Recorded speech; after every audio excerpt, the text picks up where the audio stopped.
नमो हन्तानं नमो सिद्धानं नमो आयुर्यानं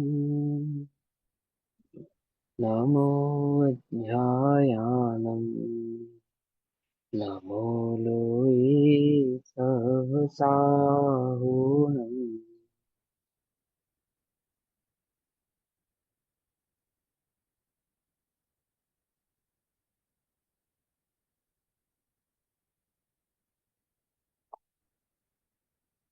नमः समेसाराय स्वानुभूत्या च काशते चित्स्वभावाय भावाय सर्वभावान्तरच्छिदे।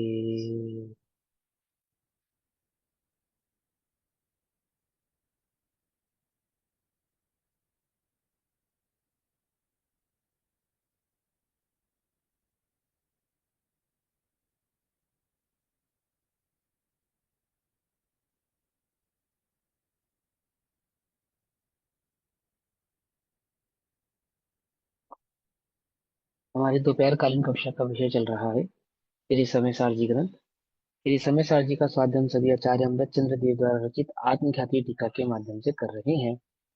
आत्मख्याति टीका पेज नंबर 610, समय सार परिशिष्ट। ज्ञाता ज्ञ प्रज्ञापन किसको कहते हैं? प्रश्न उठा कि ज्ञान मात्र आत्मा को कह देने से उसमें स्यादवाद की सिद्धि तो होती नहीं है। ऐसा शिष्य को प्रश्न होने पर आचार्य अमृतचंद्र देव ने परिशिष्ट में ज्ञान मात्र आत्मा कहने पर त्यादवाद की सिद्धि होती है, ऐसे अनंत धर्मात्मक भाव का स्वरूप वहां पर उस शिष्य को समझाकर उसकी जिज्ञासा का निराकरण किया। अब अनंत धर्मात्मक वस्तु के स्वरूप को समझने के बाद और ये जानने के बाद कि एक ज्ञान मात्र कहने से ज्ञान अकेला नहीं है, अनंत धर्मों के समूह रूप विद्यमान है, ऐसा जानकर, है ना, फिर प्रश्न उठता है कि आत्मा को आपने ज्ञान मात्र से जो व्यवदेश दिया, ये बात हमें समझ में आ गई। आपने ज्ञान मात्र कहा और वहां पे स्यादवाद की सिद्धि भी होती है, ये हमें समझ में आता है। परंतु अब यह प्रश्न उठता है कि जिसमें क्रम और अक्रम से प्रवर्तमान अनंत धर्म है, अनंत धर्म स्यादवाद की सिद्धि करने के लिए है। धर्म किसकी सिद्धि करते हैं? वस्तु में स्यादवाद की सिद्धि करते हैं, अथवा स्यादवाद से धर्मात्मक भाव को समझाया जाता है, ऐसे समझ सकते हैं ना, कि वस्तु अनंत धर्मात्मक है, उस अनंत धर्म भाव की स्यादवाद से सिद्धि कर दी। त्यागवाद ने क्या किया? आत्मा में व्याप्त वस्तु में व्याप्त अनंत धर्मों के भाव को समझा दिया। तो प्रश्न उठा कि जिसमें कर्म और अकर्म से प्रवर्तमान अनंत धर्म है, ऐसे आत्मा के ज्ञान मात्र किस प्रकार है? जिस आत्मा में अनंत धर्म है, उस अनंत धर्मात्मक आत्मा के और जो कर्म और अक्रम से प्रवर्तमान है, जो आत्मा क्रम रूप से और अक्रम रूप से, क्रम रूप से यानी कि पर्याय भाव से, और अक्रम से यानी कि द्रव गुण भाव से जो विद्यमान है, ऐसे धर्मात्मक अनंत धर्मात्मक आत्मा में ज्ञान मात्र, एक ज्ञान मात्र भाव कैसे विद्यमान हो सकता है? आपको प्रश्न ऐसा तो नहीं लग रहा कि दोबारा पूछा? पहले भी आपने पूछा था ज्ञान मात्र कैसे हो सकता है, अब भी आप कह रहे हो ज्ञान मात्र कैसे हो सकता है? जब इस कारण से यहाँ आत्मा को ज्ञान मात्रता का उपदेश दे दिया, जब हमने ये बात समझा दी कि आत्मा ज्ञान मात्र कहने से उसमें किसी भी प्रकार के स्यादवाद का निषेध नहीं होगा, तो आप ये प्रश्न दोबारा पूछ रहे हैं कि जिसमें कर्म और अकर्म से प्रवर्तमान अनंत धर्म है, ऐसे आत्मा की ज्ञान मात्रता किस प्रकार है? पहले भी तो ये प्रश्न था या नहीं, कुछ और था प्रश्न? बोलो।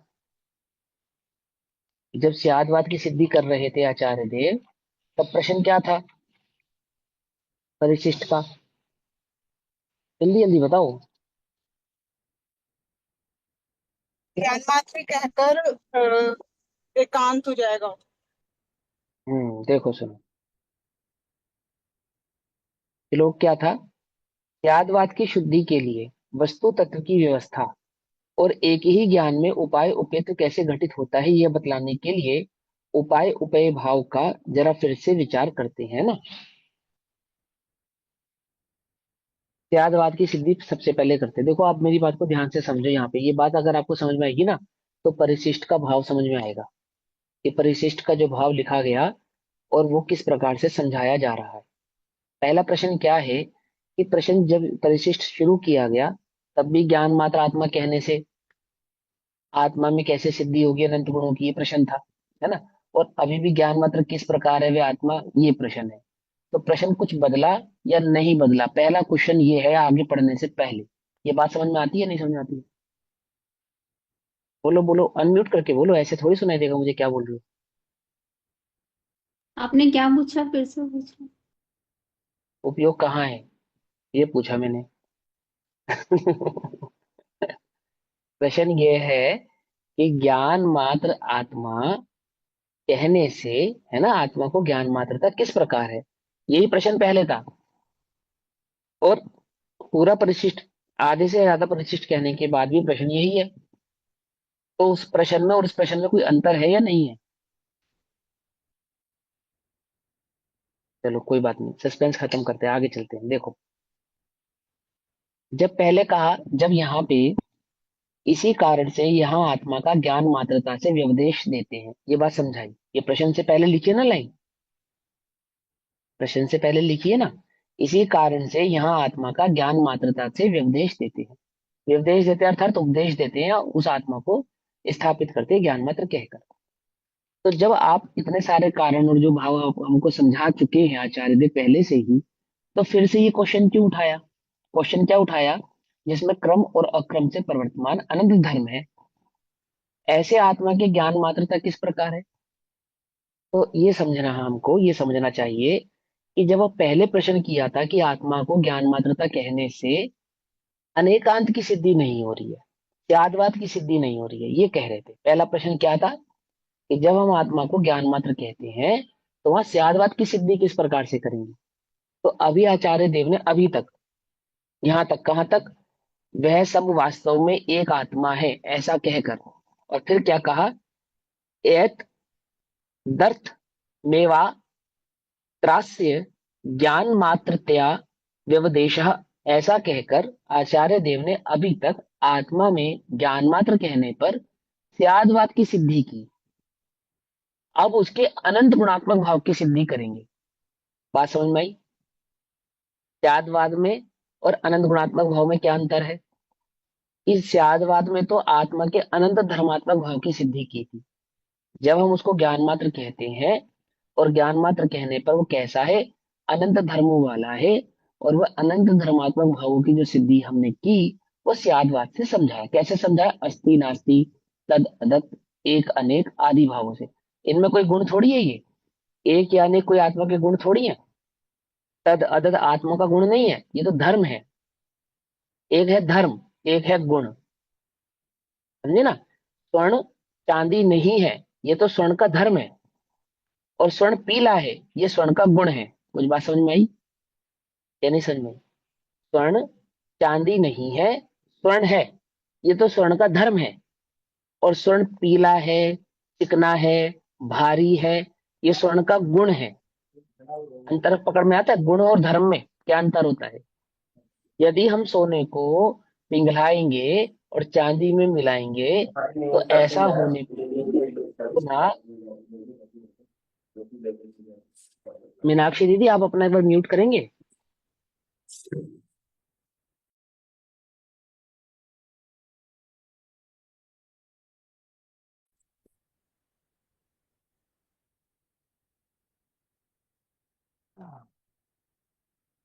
हो गया म्यूट, हाँ। तो देखो, जब हम स्वर्ण को पिघलाकर चांदी में मिलाते हैं, तो चांदी में मिला देने से सोना चांदी हो जाता है क्या? नहीं होता। ये स्वर्ण का धर्म है। अपने गुणों को नहीं छोड़ना, ये धर्म है। और दूसरों के गुणों को ग्रहण नहीं करना, ये धर्म है। तो कौन से गुणों को नहीं छोड़ता? अब गुणों की बात कहेंगे। पकड़ में आई बात, नहीं पकड़ में आई? नहीं पकड़ में आई। पानी में दूध मिलाया, अथवा दूध में पानी मिलाया, तो पानी दूध में जाने के बाद दूध नहीं बनेगा, ये पानी का धर्म है। ठीक है ना।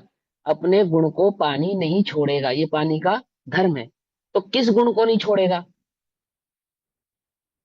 पानी किस गुण को नहीं छोड़ेगा? कुछ फर्क पड़ में आया?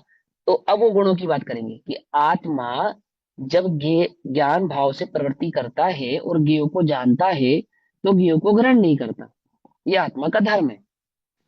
और ज्ञेय स्वयं ज्ञेय रूप नहीं होता, और जितने ज्ञेय होते हैं उतने भावों को वैसा का वैसा झलकाता है। ऐसा झलकाने पर भी स्वयं खंडित नहीं होता। तो ये क्या है? ये पानी का, ये आत्मा का धर्म है। अब ये कहा कि उस आत्मा ने जो अपने गुण नहीं छोड़े, वो गुण कौन से हैं जो उसने नहीं छोड़े? धर्म तो समझ में आ गया हमें आत्मा का। क्या धर्म है? कि वो अपने गुणों को नहीं छोड़ेगा, पर के गुणों को ग्रहण नहीं करेगा।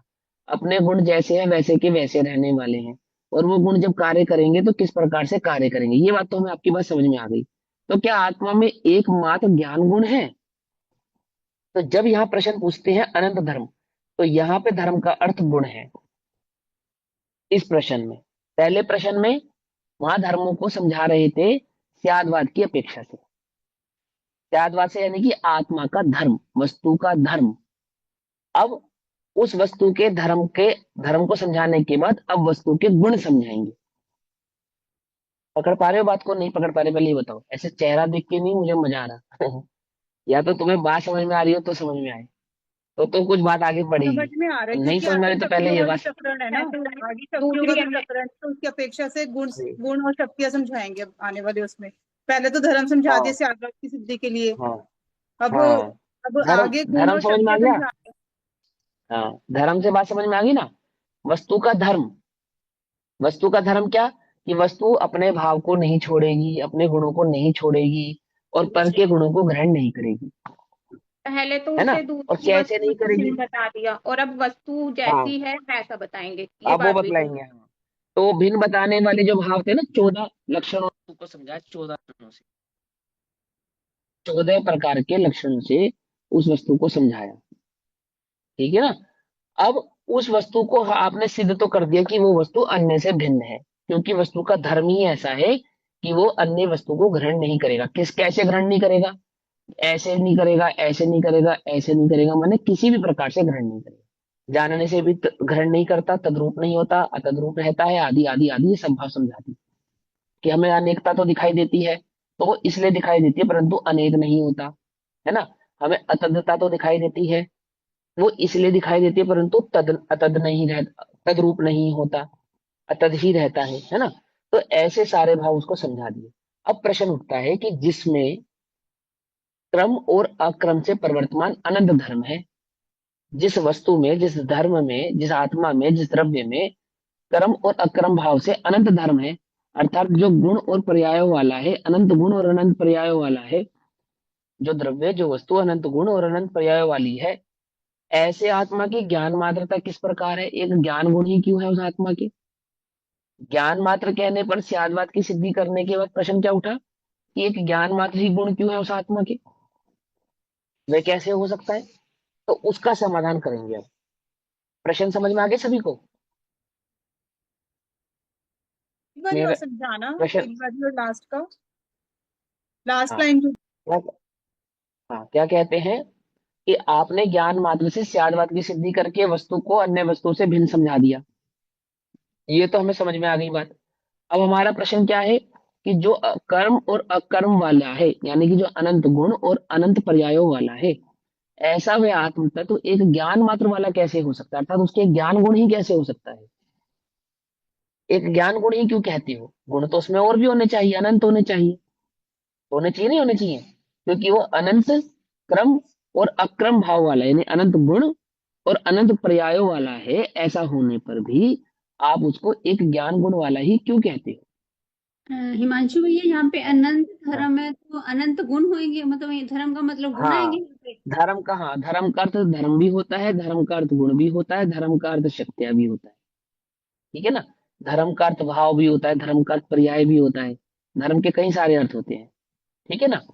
तो यहाँ पे अब यहाँ जो वस्तु के अनंत धर्मात्मक भाव को त्यागवाद से समझाया था, अब वस्तु के अनंत गुणात्मक भाव को यहाँ पर समझाएंगे।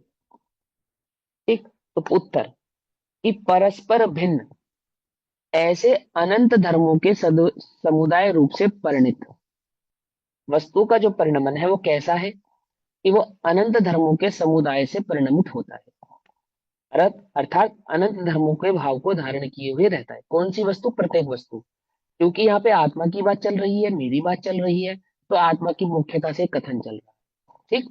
परिणत, एक ज्ञप्ति मात्र। हाँ, एक मिनट।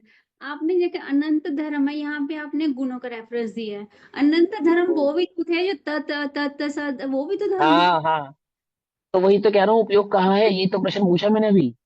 थोड़ा उलझी हुई हूँ, इसलिए प्रश्न वो पूछा ना। रेफरेंस कोई क्या बात हुआ। नहीं, कोई नहीं, समझा देता हूँ। पहले अनंत धर्म कहे तो जब कोई वस्तु परिणमित परिणाम करेगी, अपना कार्य करेगी, उपस्थित रहेगी, तो वो वस्तु किस प्रकार से है, किस प्रकार से अपना काम करती है। तो सबसे पहले तो वस्तु का धर्म समझाया कि कोई भी वस्तु अन्य वस्तु को ग्रहण नहीं करेगी, ये धर्म समझाया। ठीक है। उस धर्म को स्यादवाद से समझाया, स्यादवाद से। अस्ति नास्ति तद अदत आदि भावों से उस वस्तु के भाव को समझाते हैं। अब प्रश्न ये उठता है कि हमें ये बात तो समझ में आ गई कि वस्तु अनंत धर्म भाव को धारण किए होने के कारण पर भाव को ग्रहण नहीं करती। ठीक है ना। वो पर को किसी भी प्रकार से ग्रहण नहीं करने वाली है। लेकिन हमारा प्रश्न यह है कि वो क्रम और अक्रम रूप से तो व्याप्त है, यानी कि वो अनंत गुण और अनंत पर्याय वाली तो है, कि हाँ है। तो जब वो अनंत गुण और अनंत पर्याय वाली है, तो आप उसको ज्ञान मात्र क्यों कहते हो? जब हमने प्रश्न क्या पूछा था कि ज्ञान मात्र कहने से स्यादवाद की सिद्धि कैसे होती है, तो आपने हमें स्यादवाद की सिद्धि करके समझा दिया कि ऐसे ऐसे होती है। अब हमारा प्रश्न यह है कि उसमें अनंत गुणों की सिद्धि कैसे होगी? पकड़ में ही बात। तो आपको अनंत गुण समझाते हैं कि जब वस्तु परिणमित होती है अपने स्यादवाद रूपी, यानी अपने अनंत धर्म भाव के साथ, जब वो व्याप्त हो रहा है ज्ञान मात्र। हमने ज्ञप्ति मात्र है ना, यानी जानन क्रिया। ज्ञप्ति का अर्थ क्या बताया? जानन भाव, जानन क्रिया। जानना, जानना, जानना, जानना। बहुत ध्यान से समझना, ये उत्तर आपको समझ में आएगा ना। 47 शक्तियां तो आपने पढ़ी है कई बार, अभी दोबारा भी पढ़ेंगे हम। लेकिन यहाँ ये जो बात है, उत्तर की बात, जो आचार्य देव स्वयं अपने शब्दों में कह रहे हैं। कौन? आचार्य अमृतचंद्र देव। ये उत्तर बहुत समझने लायक है। तो वो अनंत शक्तियां वाली बात, जो शक्तियों वाली बात चलेगी, वो फिर आपको और अच्छे से समझ में आएगी। तो यहाँ आचार्य कहते हैं कि सुनो भाई, जो परस्पर में भिन्न है, परस्पर में भिन्न है, ऐसे जो विरुद्ध धर्म स्वभाव है, यानी कि तद अदत एक अनेक सत असत आदि जो भाव हैं, जो आपने अभी पढ़े, जो 14 भाव अभी आपने सीखे, 14 ही नहीं है, अनंत है, 14 से समझाया आपको। उन 14 भावों में क्या समझाते हैं? सप्तभंग है ना, सप्तभंग, 7 भंग होते हैं, वो 7 भंग के अस्थि नास्ति भाव करके 14 भंग हो गए, ऐसा समझ लो आप। ठीक। परस्पर भिन्न ऐसे अनंत धर्मों के समुदाय रूप से परिणत, यानी कि एक ज्ञप्ति मात्र भाव रूप स्वयं ही है। पहले तो इतनी लाइन समझेंगे हम। पहली लाइन क्या कहते हैं? ये जो जानन जानन भाव है ना, ज्ञप्ति मात्र, ये जो जानन जानन भाव है, ये स्वयं ही है, वे आत्मा स्वयं ही है, और कुछ नहीं है। ये जानन जानन भाव कुछ और है और आत्मा कुछ और है, ऐसा नहीं है। ये जो जान रहा है ना, यही वो आत्मा है। कैसा? जो अनंत धर्म समुदाय रूप से परिणमित हो रहा है अभी। अभी ये तुम्हारा जानना जानना अनंत धर्म समुदायों के भाव से परिणमित हो रहा है। और ये कौन है? ये कोई और नहीं, ये तुम ही हो। पहली लाइन का अर्थ समझ में आ गया? ये जो जानन जानन भाव है, ये कौन है? ये तुम ही हो। और ये जानन भाव कैसा है? कि अनंत धर्म के समुदाय रूप से परिणमित हो रहा है। अर्थात इसी समय, इसी ज्ञान में, वर्तमान ज्ञान में, ये जो व्यक्ति भाव है, जानन क्रिया है, ये कैसे कैसे परिणत हो रही है? ये प्रवृत्ति कैसे कर रही है? एक अनेक तद अदत सत असत भाव से, स्वद्रव्य क्षेत्र काल भाव से परिणमित हो रही है। पकड़ना आ गई बात? कंफ्यूजन तो नहीं है कोई पहली लाइन के अंदर? अनिता आंटी, आपको समझ में आई बात? हाँ, समझाओ मुझे, क्या समझ में आया? अनम्यूट करके समझाओ। ये जो जानन हाँ, क्रिया है ना, वो हाँ। हमारे अनंत कौन सी धर्मों के जानन साथ क्रिया? है। कौन सी ज्ञप्ति जानन क्रिया? ज्ञप्ति हाँ, क्रिया। कौन? ज्ञप्ति। मैं। कौन सी, किस, कौन सी जानन क्रिया? ये जो अभी जानने का भाव चल रहा है, ये अभी आप जान रहे हो, नहीं जान रहे हो? मेरी बात सुन रहे हो? हाँ जी। कैसे हाँ सुन जी। रहे हो? कैसे जानने सुन में रहे हो? ज्ञान से। ये जानन चल रहा है ना आपका, हाँ, ज्ञान से चल रहा है ना। ये हाँ वर्तमान में उपस्थित जो इंद्रियों में व्याप्त होकर आपको लग रहा है कि कान सुन जी रहा है, आंख देख रही है ना, शब्द में बोल रही हूँ, ये जो लग रहा है ना, इसको हम्म जो जानन भाव है, ये जो ज्ञप्ति मात्र क्रिया है, ये ज्ञप्ति मात्र भाव कैसा है? कैसा अनंत है? धर्म अनंत धर्म समुदाय रूप से परिणत हो रहा है। हो रहा है। ठीक है। ठीक है ना? पकड़ में आई ठीक। बात?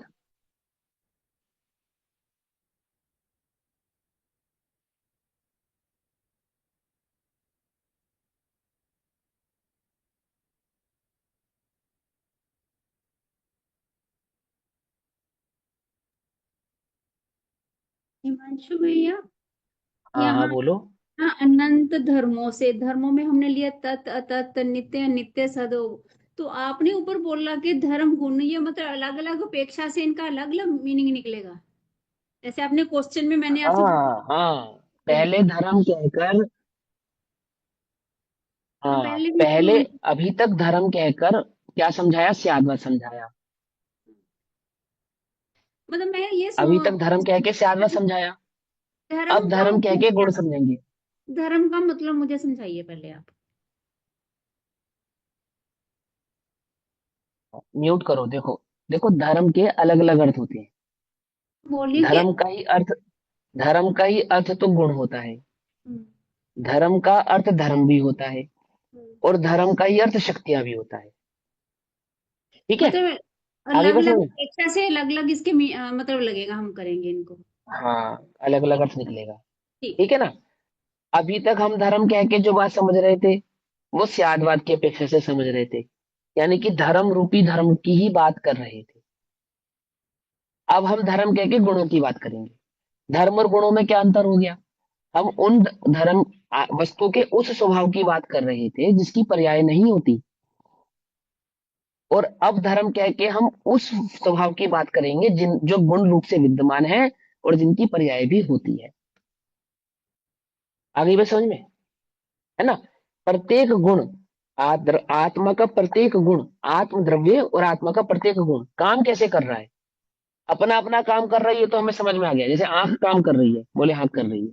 आंख का क्या काम है? बोले देखना, ये आंख का काम है। तो सिर्फ देखना आंख है और देखने का काम करती है, इतनी सी बात नहीं है, इसमें और भी विशेषताएं। बोले क्या विशेषता है? बोले देखो, आंख, नाक और कान तीनों आपस में जुड़े ना, ईएनटी का डॉक्टर होता है ना, आपस में जुड़े ना, ये है ना, थ्रोट, गला, ये सब आपस में जुड़ा है। तो क्या कहते हैं कि आंख देखने का काम करती है, तो क्या कभी गलती से आंख कान का भी काम करती है? कान का भी काम करती है? कि बोले नहीं, कान का काम तो आंख नहीं करेगी, कान का काम तो आंख नहीं करेगी। पकड़ में ही बात है, पकड़ में ही। तो कान करता होगा आंख का काम? कि नहीं, कान भी आंख का काम नहीं करेगा। समझ में ही बात है, समझ में ही? ये आपस में कनेक्टेड होने पर भी क्या नहीं करेंगे? एक दूसरे का काम नहीं करेंगे। पहली बात। दूसरी बात कि सिर्फ आंख ही नहीं करेगी या कान भी नहीं करेगा, कि आंख भी नहीं करेगी और कान भी नहीं करेगा, है ना, दोनों अपना अपना काम ही करेंगे। तो ये जो दो जने अपना अपना काम कर रहे हैं, आपस में जुड़े होने पर भी, आंख भी और कान भी आपस में जुड़े होने पर भी क्या कर रहे हैं? अपना अपना काम कर रहे हैं। ऐसा होने पर भी उनके जो काम करने का तरीका है, तो बोले कैसा तरीका है वो? तो वो तरीका समझेंगे। सबसे पहले बोला उन्होंने तद और अतद। आंख आंख है, कान नहीं है, अन्य अंग नहीं है। कान कान है, अन्य अंग नहीं है। पहले तो आप ये समझो तद अतद। समझे? फिर आंख में एक अनेक भाव समझाया कि ये दो आंखें सारे विश्व को देखेंगी। बोले हाँ, सारे विश्व को देखेंगी।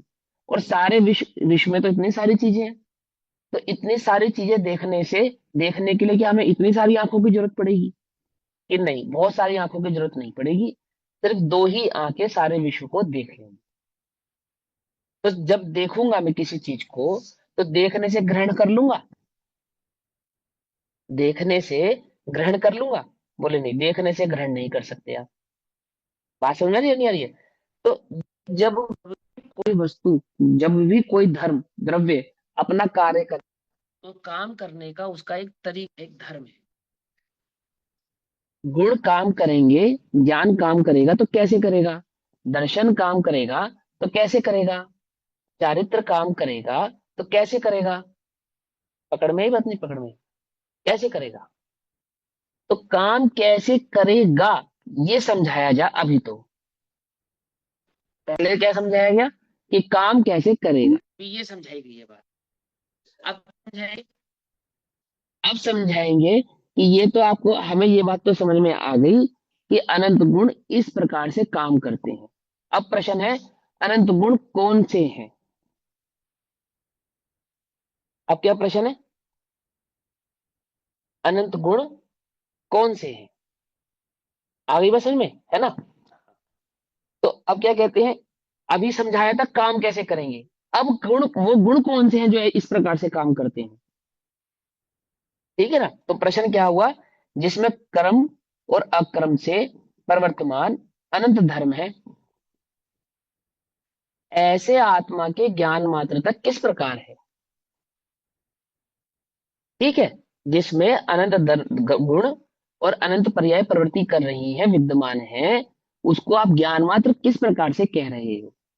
तो उत्तर सुनो, परस्पर भिन्न ऐसे अनंत धर्मों के समुदाय रूप से परिणत, परिणत अर्थात परिणमन करने वाला एक ज्ञप्ति मात्र, जो एक जानन क्रिया है, एक जानन भाव है, भाव रूप से अर्थात विद्यमान रूप से, अभी अभी इसी समय विद्यमान रूप से स्वयं ही है, वह स्वयं ही है, वो द्रव्य और जानन क्रिया, एक एक भगवान आत्मा वो द्रव्य, जीव द्रव्य, और वो जीव द्रव्य में जो जानन क्रिया है, जानन जानन भाव है, ये दो नहीं है, क्या है, वो एक ही है, वो एक ही है। ये बात ध्यान से समझना, आत्मानुभूति करने के लिए सबसे मूल बात ये जाननी जरूरी है कि उस आत्मा का अनुभव करने के लिए मैं किसको पकड़ूं, किसको पकड़ूं, इस एक जानन भाव को पकड़ना है, इस एक जानन भाव से ही सब काम होगा।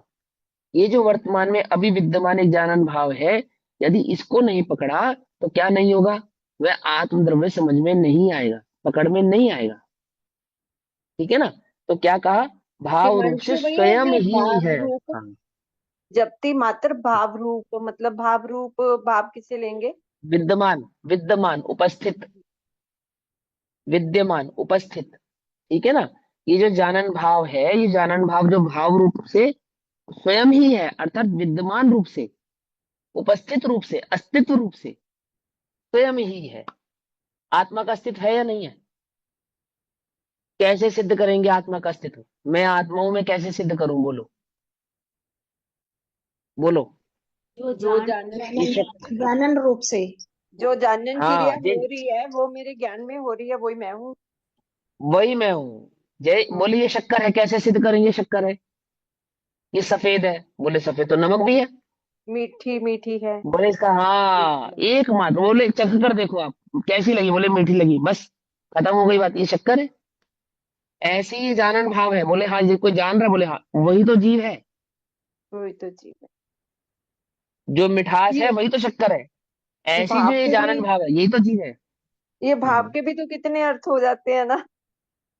नहीं कोई बात नहीं, देखो बहुत सारे अर्थ जो यहाँ बात कही जा रही है ना, बस वो समझ लो। हाँ, ठीक है ठीक है। जब जहाँ जो बात कही जाती हो तब वो वहां बात समझ लेनी चाहिए। ठीक। ठीक है, हाँ ज्यादा सूक्ष्म ज्ञान के चक्कर में नहीं पड़ना चाहिए, कहाँ जरा क्या रहना चाहिए, वो बात समझ में आ जाए, मूल बात समझ में आ जाए, उतनी उतनी बात। तो क्या समझ में आया हमें कि यदि मुझे उस आत्मा का दर्शन करना है, यदि मुझे उस आत्म तत्व को समझना है, तो क्या पकड़ना पड़ेगा, वो आत्मा तो अरूप ही है, वो तो देखा दिखाई नहीं देता, तो मैं कैसे पता लगेगा मुझे मैं आत्मा हूँ। बोले ये जानन भाव आ रहा है जानने में कि हाँ कोई जानने वाला है, ये जानना, ये तो जाना जा ही रहा है, बोले यही तो वो आत्मा है और कोई थोड़ी है वो आत्मा है। अभी तक हम जिस अनुमान धर्मों का के भाव को सिद्ध कर रहे थे, वो कोई, ये जानन भाव ही है,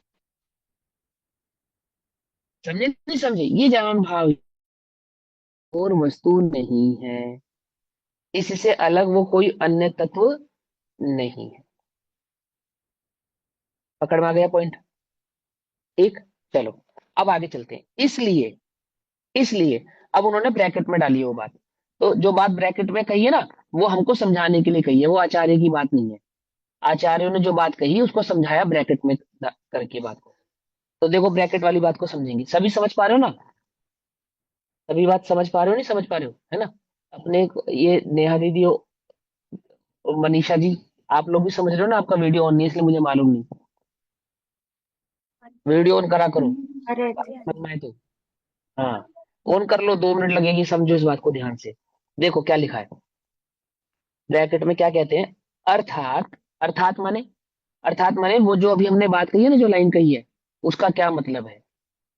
उसका मतलब यह है कि परस्पर भिन्न, परस्पर भिन्न यानी कि जो हमने अनंत धर्म भी ऊपर समझाया ना, 14 धर्मों के भाव के आधार से, परस्पर भिन्न ऐसे अनंत धर्मों के समुदाय रूप से परिणमित, ऊपर क्या लिखा था? परिणत, नीचे क्या लिखा? परिणमित। क्या अर्थ बताया था परिणत, परिणत का? जो परवर्तमान, अभी वर्तमान में जो प्रवृत्ति हो रही है, अभी वर्तमान में जो परिणाम रूप क्रिया भाव रूप से जानन रूप से विद्यमान है, परिणमित। जो एक जानन क्रिया है, यानी एक जानने की जो पर्याय अभी हो रही है ना? कैसी है ये? कि अनंत धर्मों के समुदाय वाली है। पहली बात तो आप ये समझो कि वो अनंत धर्मों रूपी भावों के साथ अपने काम को कर रही है, मतलब अपने धर्म को छोड़े बिना उस जानन भाव से प्रवृत्ति कर रही है। आंख अपने धर्म को छोड़े बिना क्या कर रही है? जानने का काम कर रही है। कोई ब्रह्मचारी किसी स्त्री को देखे और कोई ब्रह्मचारी किसी स्त्री को छुए, तो कुछ अंतर है या नहीं? है ना, अंतर है ना? तो बोले देखने भर से, है ना? देखे, देखेगा, अब बिना देखे चलेगा तो टकराएगा ना, है ना? तुम अंधे हो, तुम कैसे टकरा गए? देखा नहीं तुमने कि मुझे देखना मना है? क्या मुझे देखना मना है? तो अरे भाई, इसको नहीं कहते देखना मना का अर्थ ये नहीं किया था। पकड़ में ही मत, नहीं पकड़ में, मतलब देखने का एक धर्म है, उस धर्म के अनुसार तुम देख सकते हो। पकड़ में आती नहीं, पकड़ में ही मत। तो वो जानन भाव है, जो वर्तमान में जानन क्रिया है, वो कैसी है? कि अनंत धर्मों के समुदाय के भाव के साथ उपस्थित होकर अपने कार्य को कर रही है। एक बात, उस जानन क्रिया मात्र भाव रूप से स्वयं ही है। वो जो जानन क्रिया भाव है ना, जो जानन जानन है, ये स्वयं ही है, ये वो आत्म तत्व ही है। इसलिए, इसलिए पकड़ में बात, पहली लाइन। इसलिए अब आगे, आत्मा के, उस आत्मा के जिसको हम ज्ञान मात्र कह रहे हैं, वो जानन जानन भाव ये आत्मा ही है। इसलिए उस आत्मा के ज्ञान मात्रता है। क्यों है उस आत्मा की ज्ञान मात्रता? क्योंकि एक जानन जानन भाव से उसको पकड़ा जा सकता है। पहली बात तो आप ये समझ लो। अरूपी है, अरूपी है, सदमस के ज्ञान का विषय नहीं है ना? प्रत्यक्ष आप उसको देख नहीं सकते। उसको समझने का एकमात्र उपाय क्या है? ये शक्कर है, ये फिटकरी नहीं है, ये नमक नहीं है, और ये सुहागा नहीं है, ये खाने का सोडा नहीं है, ये शक्कर है। इसको बात को परखने का एकमात्र उपाय क्या है? चख के देख लो, मीठा लगेगा। चख कर देख लो आप, बस खत्म बात, एकमात्र उपाय। ऐसे ही इस आत्मा को जानने का एकमात्र उपाय क्या है? वो जानन भाव, वो जानन भाव, बस। पकड़ में ही बात ना? तो क्या कहते हैं? इसलिए, इसलिए आत्मा के ज्ञान मात्रता है। अब आगे, इसलिए उसके ज्ञान मात्र एक भाव की अंतपातिनी, क्या लिखा? अब आगे लाइन, इसलिए उसके, उसके, उसके माने उस आत्मा के ज्ञान मात्र एक भाव की। अब एक भाव की मतलब, ये जो जानन भाव मात्र आ रहा है ना, जानन भाव मात्र एक मात्र यही भाव है जिससे उसको पकड़ सकते हैं, और तो कोई दूसरा भाव नहीं है। उस आत्मा को पकड़ने का, उस आत्मा को अनुभूत करने का, उस आत्मा को समझने का, उस आत्मा तक पहुंचने का, उस आत्मा को जानने का एकमात्र उपाय क्या है? ये जानन भाव। उस एक जानन भाव की अंतपातिनी, अर्थात इस एक जानन भाव के अंतर्गत, अंतपातिनी अंतर्गत, अंतर्गत माने उस एक जानन भाव के अंदर, अंदर, है ना? क्या है? ब्रैकेट में देखो क्या लिखा, ज्ञान मात्र एक भाव के भीतर आ जाने वाली, ज्ञान मात्र कह देने से उसके अंदर और क्या क्या आ जाने वाला है? एक जानन मात्र भाव कह देने से उसके अंदर और क्या क्या आ जाने वाला है? अनंत अनंत गुण धर्म शक्तियां। अनंत शक्तियां उछलती हैं। ठीक, क्या लिखा? अनंत शक्तियां उछलती है। अब ये लाइन समझेंगे हम। जब हम उस आत्मा को एक ज्ञान मात्र कह रहे हैं, है ना, और ज्ञान मात्र आत्मा कहने पर, क्यों ज्ञान मात्र क्यों कह रहे हैं? क्योंकि कोई दूसरा रास्ता नहीं है उसे पकड़ने का, कोई दूसरा रास्ता नहीं है उसे जानने का, कोई दूसरा रास्ता नहीं है उसे समझने का, है ना। कोई कहे कि लाओ तुम मुझे आत्मा दिखा दो और फिर मैं उसका अनुभव कर लूंगा, तो है कोई ऐसा? पहले आत्मा दिखा दे फिर अनुभव कर दे, बोले एक ही मात्र रास्ता है। क्या रास्ता है? ये जो जानन जानन भाव है, यही वह आत्मा है। इसलिए उस ज्ञान मात्र आत्मा के क्या है? अंत पाती नहीं। उस एक ज्ञान मात्र कहने पर भी, एक जानन जानन भाव पर्याय पकड़ में आने के कारण भी, एक जानन भाव के सिवा अन्य कुछ नहीं समझ में आने पर भी, उस एक जानन भाव के अंतर्गत अनंत शक्तियां उछलती हैं। अर्थात वो अनंत शक्तिवान, अनंत अनंत गुणात्मक आत्मा है, एक ज्ञान मात्र कहने पर भी, क्योंकि वो एक द्रव्य है। पहली बात, पहली बात क्या कहा? क्योंकि वो एक द्रव्य है। कैसा है? कि वो अनंत शक्तियां उसमें उछलती हैं। अब वो उछलती हैं का अर्थ क्या होता है? अब हम उछलती है कि बहुत सारे अर्थ निकालते हैं, ठीक है ना। लेकिन यहाँ पे बिल्कुल सिंपल अर्थ है, बिल्कुल सिंपल सी बात बता रहे हैं वो। बोले कि तुमने ज्ञान ज्ञान ज्ञान ज्ञान पकड़ लिया ना? बोले हाँ। तो तुमने अनंत गुणों वाला वो आत्मा पकड़ लिया। अब ये समझ लो, एक भी गुण छूटा नहीं है। उछलती का अर्थ ये होता है। क्या कहा? उछलती का अर्थ क्या है? एक भी गुण, एक भी गुण छूटेगा नहीं, रह नहीं जाएगा। पकड़ में आ गई बात? नहीं पकड़ में आ गई? एक भी गुण क्या नहीं होगा? रह नहीं जाएगा, रह नहीं जाएगा। पुराने जमाने में ज्यादा बच्चे होते थे ना, तो एक आधा बच्चा सोता रहे तो रह जाता था। क्या समझे नहीं समझे? उछलने का मतलब आनंद नहीं है। उछलने का मतलब नहीं आनंद या समझे? रोमांच होना। नहीं नहीं नहीं, बिल्कुल भी नहीं है इसका अर्थ। इसका अर्थ बिल्कुल भी ये नहीं है कि आनंद होना, रोमांच होना, आदि आदि। अनंत शक्तियों का आनंद अगर लेगा, सुनना पहले ध्यान से, तो आत्मा का आनंद नहीं ले पाएगा। लेकिन उस ज्ञान मात्र में अनंत शक्तियां आएंगी, ये बात पक्की है। अब उछलती हुई का मतलब यह है, सिंपल सी बात इतनी है कि एक भी गुण रह जाए, ऐसा होने वाला नहीं है। ऐसा होने वाला नहीं है। एक बात समझो, मुझे एक बात बड़े ध्यान से समझना। परिणमित होगा, परिणमित होती आप परिणमित भी कह सकते हैं, उपस्थित है विद्यमान ये भी कह कहेंगे उसको। सकते हैं, विद्यमान है, परिणमित एक हो, अंदर ही हाँ समाहित तो वही तो कह क्या सकते हैं, समाहित क्या ही वही कह रहे हैं। तो वही तो कह रहे हैं। अब आप अपने अपने शब्दों में कह दो, उसको समाहित कह दो, विद्यमान कह दो, इंक्लूड कह दो, डाइल्यूट कह दो, कोई भी शब्द कह लो आप उनको। आपको वो बात समझ में आनी चाहिए। लेकिन पहले बात को ध्यान से समझेंगे हम। जैसे ये छदमस्त है ना, छदमस्त जी, छदमस्त जीव आत्मानुभूति करेगा। तो छदमस्त की जो आत्मानुभूति है और केवलियों की जो आत्मानुभूति है, उसमें क्या अंतर है? कोई अंतर है? कोई ये अंतर कोई नहीं अंतर होगा। नहीं है। कोई अंतर नहीं है ना। अब कोई बोले क्वालिटी का अंतर नहीं है, क्वांटिटी का अंतर है, आदि आदि। तो ऐसा, अब वो क्वांटिटी और क्वालिटी वो अपेक्षाकृत बातें हैं, लेकिन सिंपल सी इतनी बात समझो कि कोई अंतर नहीं है। वही आत्मा का अनुभव हमने किया और वही आत्मा का अनुभव उन्होंने किया। एक मिनट भैया, एक मिनट।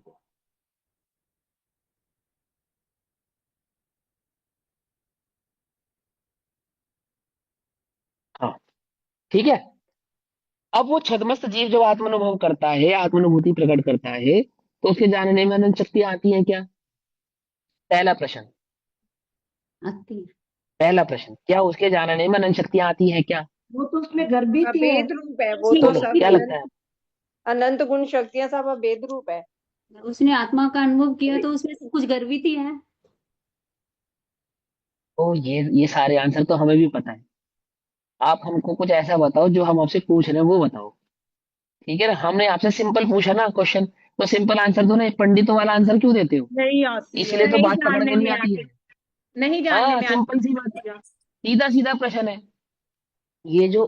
देखो, मेरी बात को अन्यथा ग्रहण नहीं करना, है ना। और कोई सुनता हो रिकॉर्डिंग, वो भी भाई अन्यथा ग्रहण ना करना, हम हाथ जोड़ के क्षमा चाहते हैं।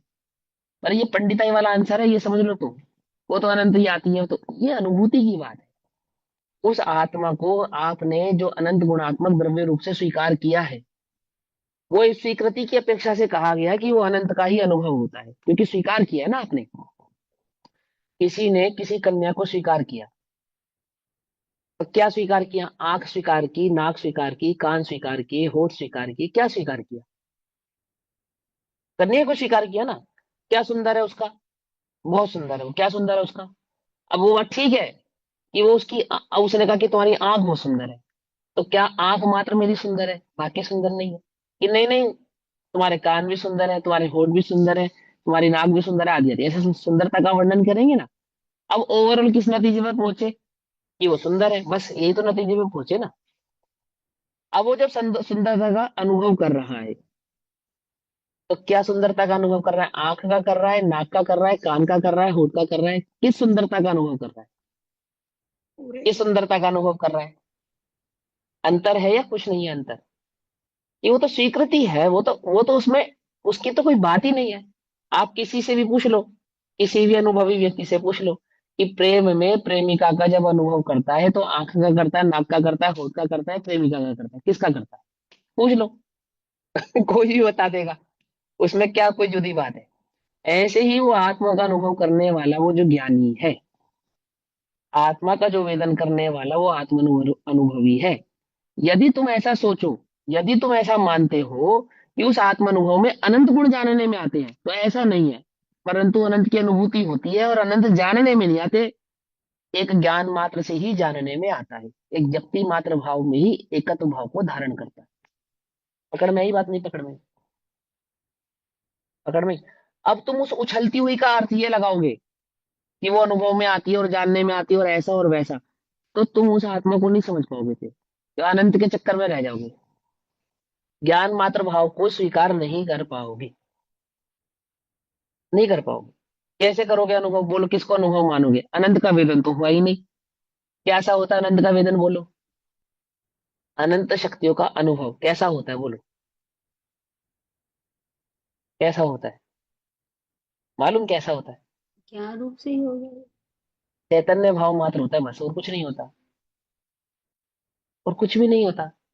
उस चैतन्य में अनंत की स्वीकृति पहले ही हो चुकी है, इसलिए उसने अनुभूति में अनंत का अनुभव हुआ कहा जाता है। स्वीकार किया है ना उसने उसको, अनंत गुणात्मक। बात समझ में आती है? नहीं समझ में आती है? ये पॉइंट समझ में आ जाए तो बहुत बात समझ में आ जाए। अब आगे चलते हैं। तो अनंत शक्तियां उछलती है, अर्थात वह अनंत शक्तियों वाला है। वो जो ज्ञान मात्र की स्वीकृति हो रही है ना, जिसने उस ज्ञान का अनुभव किया, वेदन किया, उस ज्ञान मात्र में क्या है कि ज्ञान अकेला नहीं है, वो ज्ञान अनंत शक्तियों वाला है, अनंत गुणों वाला है। क्यों? क्योंकि वह स्वयं आप है ना, यानी वो द्रव्य भाव है, वो ज्ञान ही स्वयं आप है। तो आप होने से जब मैं और उस ज्ञान के पर्याय में भेद नहीं है, तो मैं कौन हूं? मैं द्रव्य हूं। और द्रव्य कैसा होता है? अनंत गुणात्मक होता है। तो उन अनंत गुणों का इस ज्ञान से कोई भेद नहीं है, ये कह रहे हैं यहाँ पर। आ गई बात समझ में या नहीं समझ में आई? उछलती है अर्थात विद्यमान है, उछलती है अर्थात उपस्थित है, उछलती है अर्थात कोई छूट जाती हो, तो ऐसा होता नहीं है। आई बात समझ में या नहीं समझ में आई? ठीक, चलो अब आगे चलते हैं। हिमांशु देखो अब भैया, इसमें जो ब्रैकेट में ज्ञान को कहते हैं अनंत चुस्ते प्रकट हुए हैं, वो केवल ज्ञान की अपेक्षा फिर मतलब केवल वो तो ज्ञान के केवल हैं? ज्ञान है। हाँ, वो तो केवल ज्ञान ही है, और क्या है वो? अनंत चतुष्ट, चार अनंत भाव प्रकट हुए हैं। अनंत चतुष्ट, चतुष्ट माने चार। चार अनंत भाव कौन कौन से प्रकट हुए? अनंत ज्ञान, अनंत दर्शन, अनंत सुख, अनंत वीर्य, है ना। अगर वो यही अनुभव, बस इतना समझो आप, और कुछ नहीं। आत्मा के जितने धर्म हैं, जितने धर्म है अर्थात जितने उसके भाव है, धर्म है, शक्तियां हैं, गुण है, जो मर्जी मानो, जो भी है, जो धर्म रूप धर्म है, जो गुण रूप धर्म है, जो शक्ति रूप धर्म है, ठीक है ना। आत्मा के जितने भी धर्म है, उन सबको लक्षण भेद से, लक्षण भेद से भेद होने पर भी प्रदेश भेद नहीं है। ज्ञान, दर्शन, सुख, वीर्य, चारित्र, ऐसा ऐसे अनंत भेद होने पर भी प्रदेश भेद नहीं है। मतलब वो एक अखंड आत्मा के ही भाव है, उस एक अखंड चैतन्य की ही भाव है। ऐसे आंख, नाक, कान, मुंह, चेहरा ऐसा होने पर भी वह एक कन्या भाव मात्र से है। पकड़ में ही बात, नहीं पकड़ में ही बात। ऐसे ही ज्ञान, दर्शन, सुख, वीर्य, चारित्र ऐसे अनंत गुण होने पर भी कैसा है, वो एक ही द्रव्य है, एक अखंड आत्म चैतन्य भाव ही है ना। आगे, आत्मा के एक परिणाम में, आत्मा के एक परिणाम में, कौन से परिणाम में, कौन से परिणाम की बात चल रही है यहाँ पे, एक परिणाम में हमारे लिए आत्मा का वो एक परिणाम कौन सा है, जानने वाला, जानना जानन वाला। जानन जानन हाँ, क्योंकि क्योंकि अन्य परिणामों को नहीं जानते हम तो उसके एक जानन भाव परिणाम को ही जानते हैं जिससे हमने उसको पहचाना। पकड़ में ही बात, नहीं पकड़ में ही, है ना। हम तो उसके एक जानन भाव को ही पहचानते क्योंकि वो तो अरूपी है, उसके अनंत गुण भी अरूपी है। उस अरूपी अनंत गुणात्मक आत्मा का अनुभव, उसकी पकड़, उस भाव को समझने का हमारे पास एकमात्र परिणाम क्या था, जानन भाव। तो उसके उस एक जानन भाव परिणाम में क्या है, सभी धर्मों का परिणमन रहता है। पकड़ में ही बात, नहीं पकड़ में, क्यों रहता है, क्योंकि प्रदेश भेद नहीं है, क्योंकि प्रदेश भेद नहीं है। क्या मतलब हुआ इसका, क्योंकि वह जानन भाव उस एक द्रव्य से कुछ अलग नहीं है, उस आत्मा से कोई अलग वस्तु नहीं है, वह आत्मा ही है ना। इसलिए आत्मा के एक ज्ञान मात्र भाव के भीतर अनंत शक्तियां रहती हैं। अनंत शक्तियां रहती हैं मतलब मैंने अनंत शक्तियों का भाव उस ज्ञान से कुछ बाहर है ऐसा नहीं है। उस शक्कर की, उस एक मिठास के अंदर सिर्फ मिठास नहीं है, शक्कर का आकार भी है, शक्कर की सफेदी भी है, शक्कर की चिकनाहट भी है, शक्कर की सुगंधी भी है। पकड़ में ही मत। आपने जब खाली वेदन किया मिठास का, तो मिठास मात्र का आपने क्या कहा कि वहां उसका आकार, उसकी सफेदी, उसकी सुगंधी, है ना, वो सब भी आपके वेदन में चले गए उस एक मिठास के साथ। भले ही वो अलग अलग जानने में नहीं आए, जानने में क्या आई, एक मिठास भाव मात्र। ऐसे ही जानने में तो एक चैतन्य ज्ञायक भाव मात्र, और वह चैतन्य ज्ञायक भाव मात्र कैसा है, अकेला नहीं है, अकेला नहीं है, कैसा है, उस अनंत शक्तियों के भाव को धारण किए हुए है ऐसा।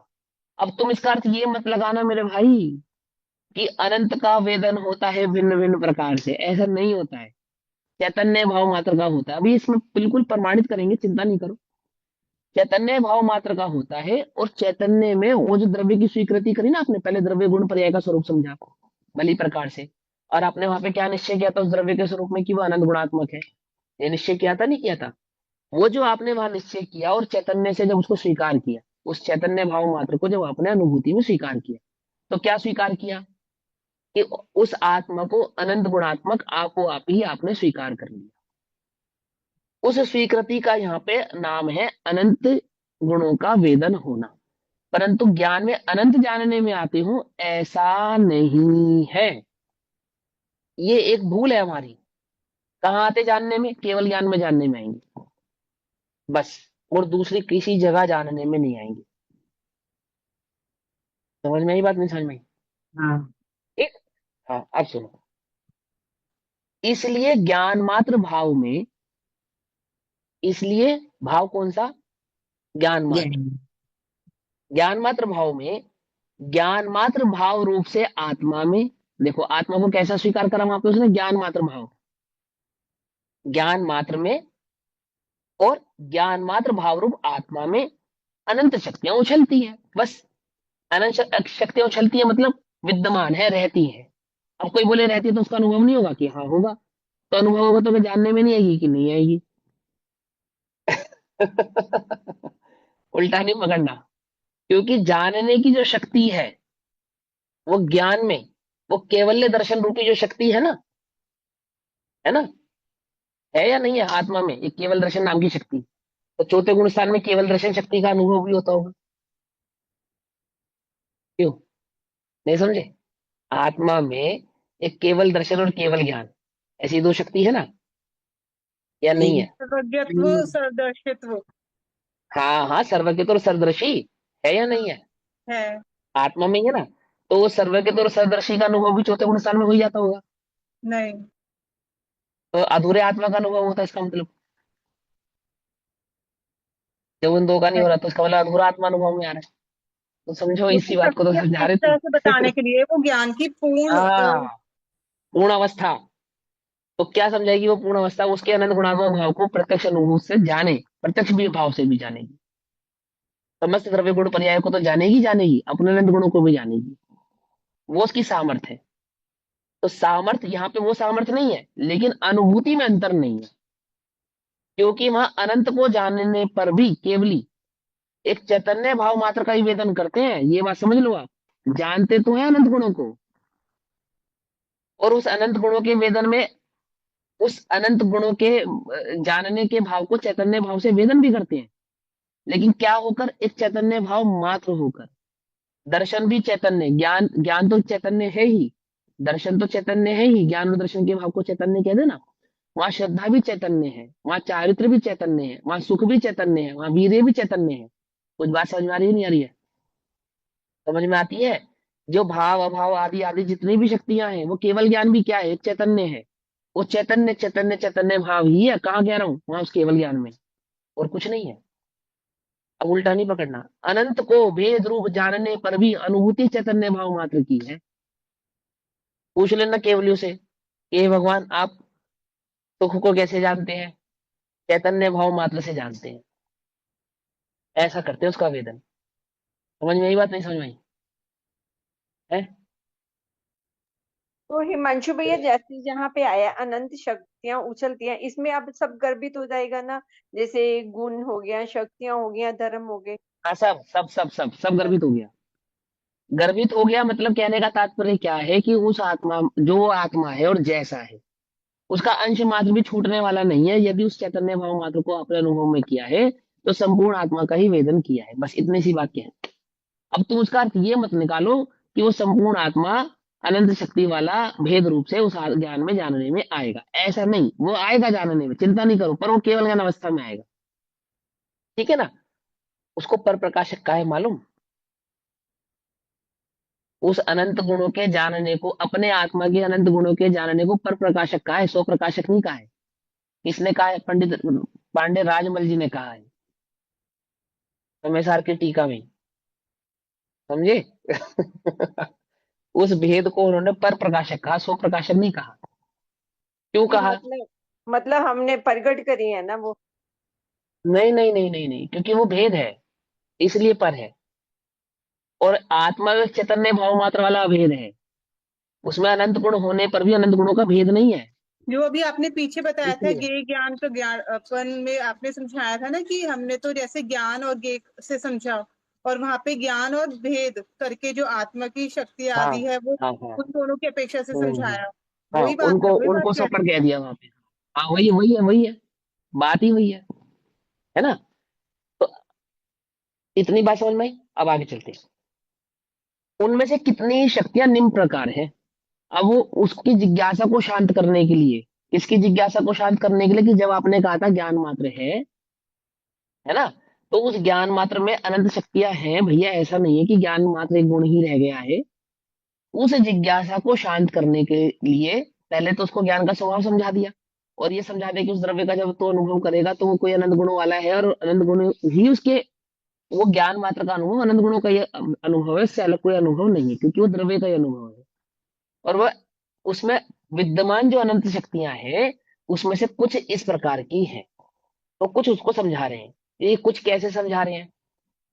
तो आचार्य अमृतचंद्र देव ने 47 शक्तियां कही, आचार्य कुंद कुंद देव ने तो नहीं कही।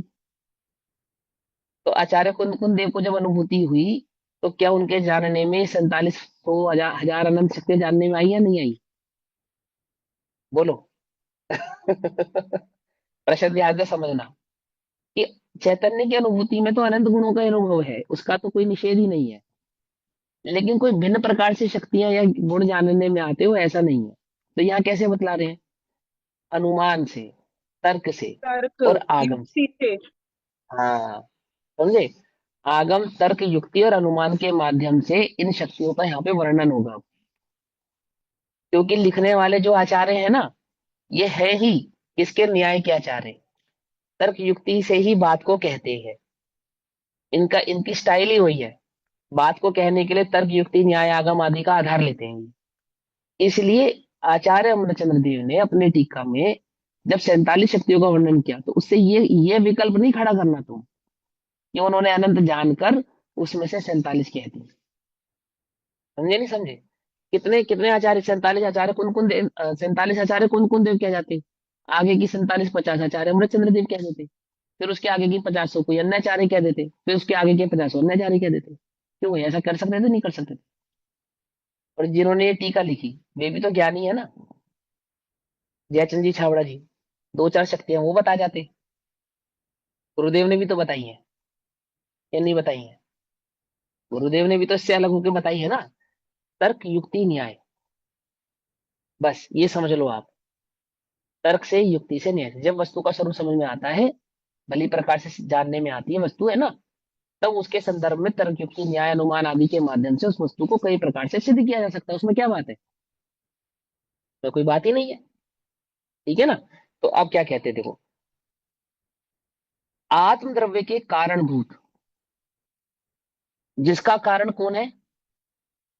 आत्मा, यानी कि मैं। आत्म द्रव्य के कारणभूत, हम किसकी बात करने जा रहे हैं? हम जिसकी बात कहने जा रहे हैं उसका वो कारण आत्मा है।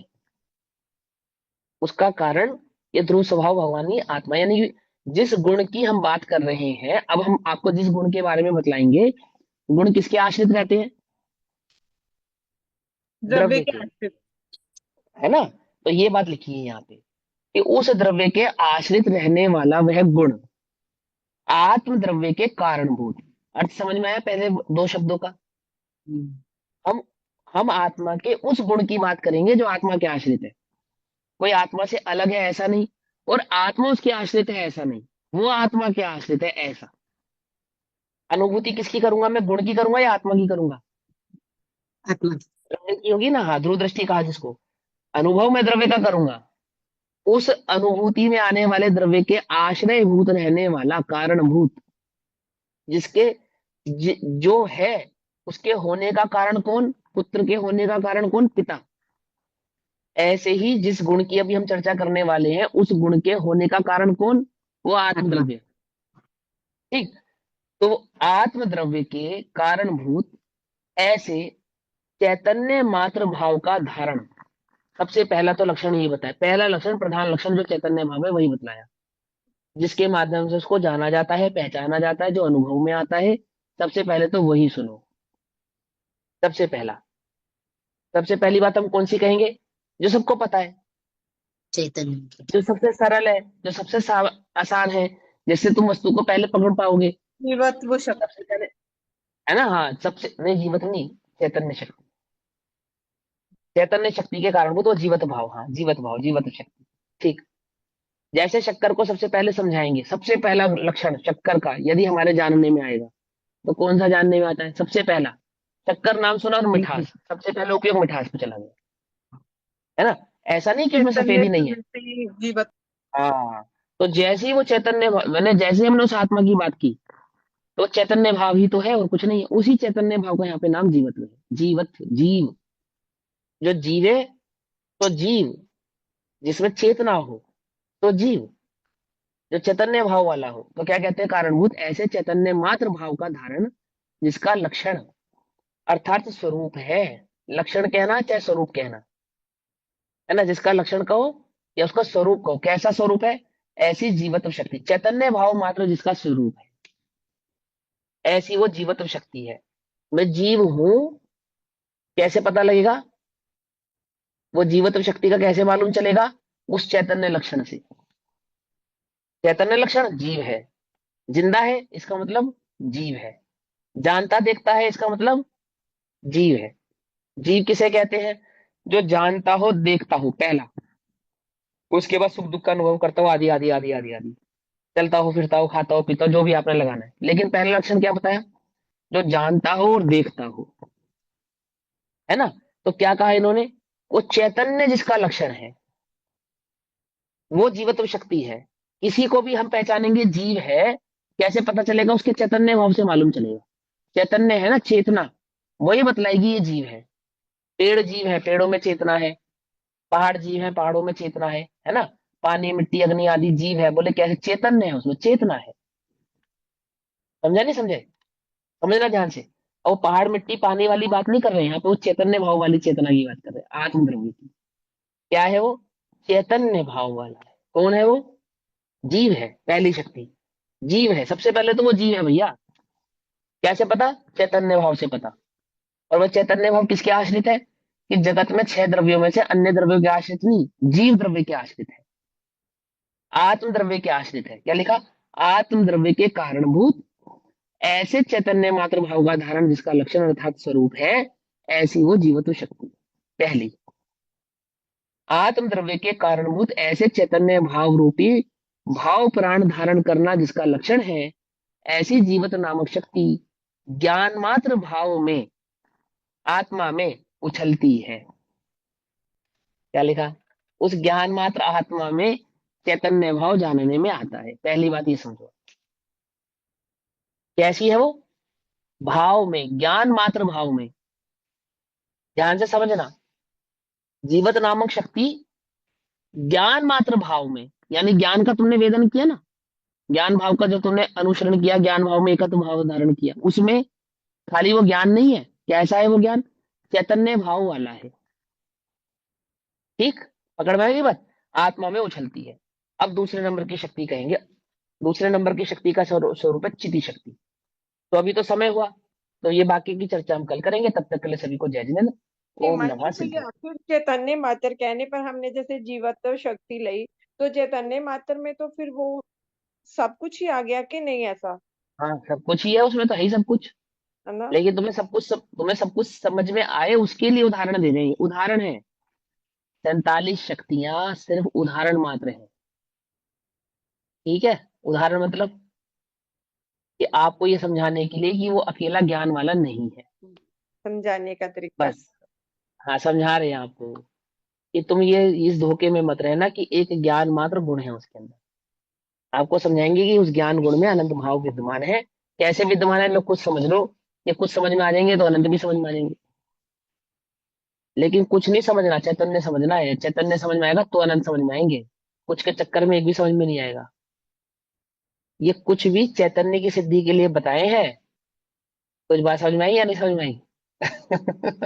ये जो 47-50 100 शक्तियां भी बताई, तो उस चैतन्य की सिद्धि के लिए बताई है, बाकी अन्य किसी चीज की सिद्धि के लिए नहीं। कि तुम उस चैतन्य का विश्वास आवे, बस। ठीक। और ये चैतन्य भाव कैसे समझ में आता है? ये वर्तमान में ज्ञप्ति मात्र जो भाव है, जानन भाव, इससे पकड़ में आएगा। ठीक। ओम नमः सिद्धि। निज निधि निज में बताई यह अनंत पुकार, उसके लिए जिनवाणी माँ को वंदना शतबार।